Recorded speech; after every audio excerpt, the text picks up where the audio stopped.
Assalamualaikum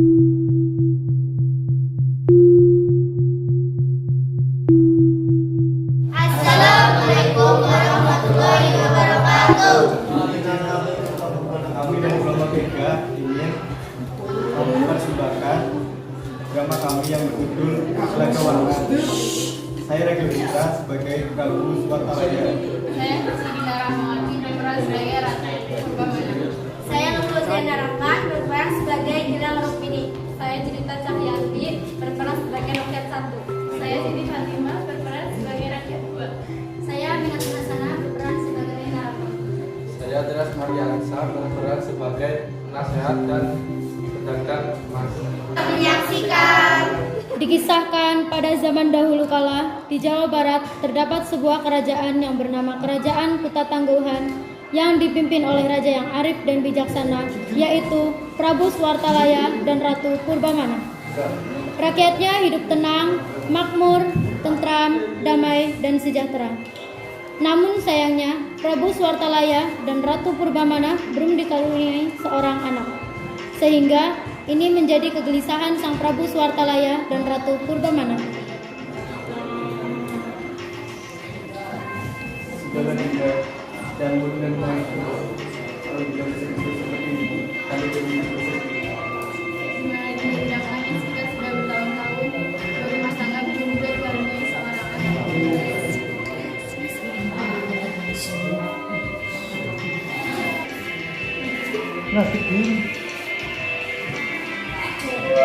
Baginda, supaya Ratu Purbamana tidak sedih lagi, bagaimana kalau mengangkat seorang anak saja Baginda?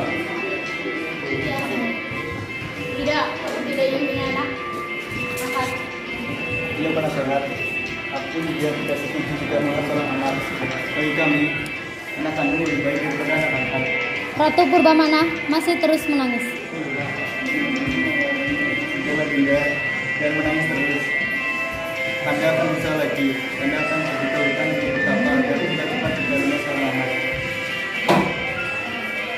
Baiklah, Anda juga ingin bertapa dulu pada hati Anda. Pergilah Prabu ke hutan untuk bertapa. Di hutan, sang Prabu terus-menerus berdoa agar dikaruniai seorang anak. Beberapa bulan kemudian, keinginan mereka terkabul. Ratu Purbamana pun mulai hamil. Seluruh rakyat senang sekali.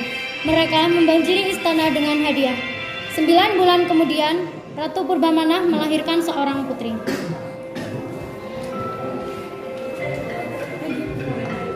Jadi kita sedikit dinda dan dia tidak sabar. Ya, Anda kita harus bersyukur karena sudah dikaruniai seorang anak.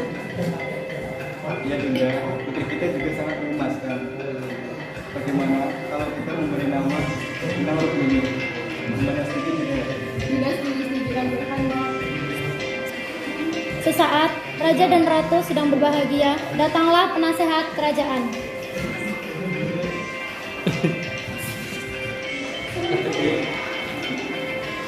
Ampun Baginda, ini dari raja mengirimkan beraneka hadiah untuk anak Baginda.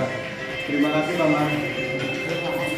Tak hanya keluarga istana yang berbakti tidak diasuh baik oleh Prabu Swartalaya dan Ratu Purbamana. Gilang pun tumbuh menjadi gadis yang manja dengan sifat-sifat yang kurang baik. Dia tak segan berkata kasar untuk mendapatkan apa yang diinginkannya. Walaupun begitu, baik Prabu Swartalaya, Ratu Purbamana, dan rakyat sangat mencintainya. Hari berlalu, putri pun tumbuh menjadi gadis remaja tercantik di seluruh negeri. Dalam beberapa hari, putri akan berusia 17 tahun. Maka para penduduk di negeri itu pergi ke istana. Mereka membawa aneka hadiah yang sangat indah. Prabu mengumpulkan hadiah-hadiah yang sangat banyak itu, lalu menyimpannya dalam ruangan istana. Sewaktu-waktu, ia bisa menggunakannya untuk kepentingan rakyat. Prabu hanya mengambil sedikit emas dan permata. Ia membawanya ke ahli perhiasan. Pak, tolong buatkan tabungan sangat indah untuk putriku. Dengan senang hati yang mulia. Ahli perhiasan itu lalu bekerja dengan sebaik mungkin. Dengan sepenuh hati, ia ingin menciptakan kalung yang paling indah di dunia. Karena ini sangat menyayangi putri raja. Hari ulang tahun pun tiba. Penduduk negeri berkumpul di alun-alun istana. Ketika Prabu dan Ratu Purbamana datang, orang menyambutnya dengan gembira. Sambutan hangat makin terdengar ketika putri yang cantik jelita muncul di hadapan semua orang. orang yang mengagumi kecantikannya. Hore, hore, Raja dan Ratu telah datang. Wah, cantik sekali putri Baginda Prabu Swartalaya. Iya, aku jadi iri melihatnya. Prabu lalu bangkit dari kalung yang indah sudah dipegangnya. Kemudian Putriku tercinta Lembu ini. Hari ini adalah kalung. Berikan kalung ini untukmu. Kalung ini pemberian dari orang-orang penduduk negeri. Mereka sangat mencintaimu. Mereka bergembira melihatmu menjadi dewasa. Akan kalung bunga. putri menerima kalung itu. Lalu ia melihat kalung itu sekilas. Kemudian Kalau apa ini? Kalau ini jelek, aku tidak menggunakannya. Wah, kalau yang terbuat dari mata itu dibuat begitu saja oleh putri sini. Tidak menyangka putri Baginda seperti itu. kalung yang indah itu pun rusak. Emas dan permatanya tersebar di lantai. Seluruh rakyat yang hadir terkejut. Tak seorang pun bicara. Suasana hening. Tiba-tiba Ratu Purbamana menangis melihat perilaku putrinya. Rakyatnya pun mengikuti menangis melihat Ratu Purbamana menangis. Akhirnya semua pun meneteskan air mata hingga istana basah oleh air mata mereka. Tiba-tiba muncul air dari halaman istana. Airnya keluar sangat deras yang makin lama makin banyak. Ada air. Air ini berbentuk kolam kecil. Bukan, banjir.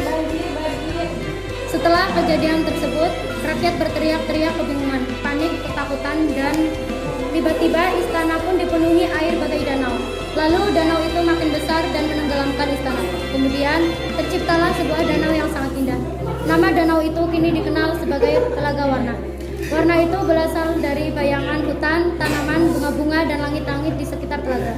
Namun orang mengatakan warna-warna itu berasal dari kalung Putri Gilang Rukmini yang tersebar di dasar telaga. Sekian dari kami.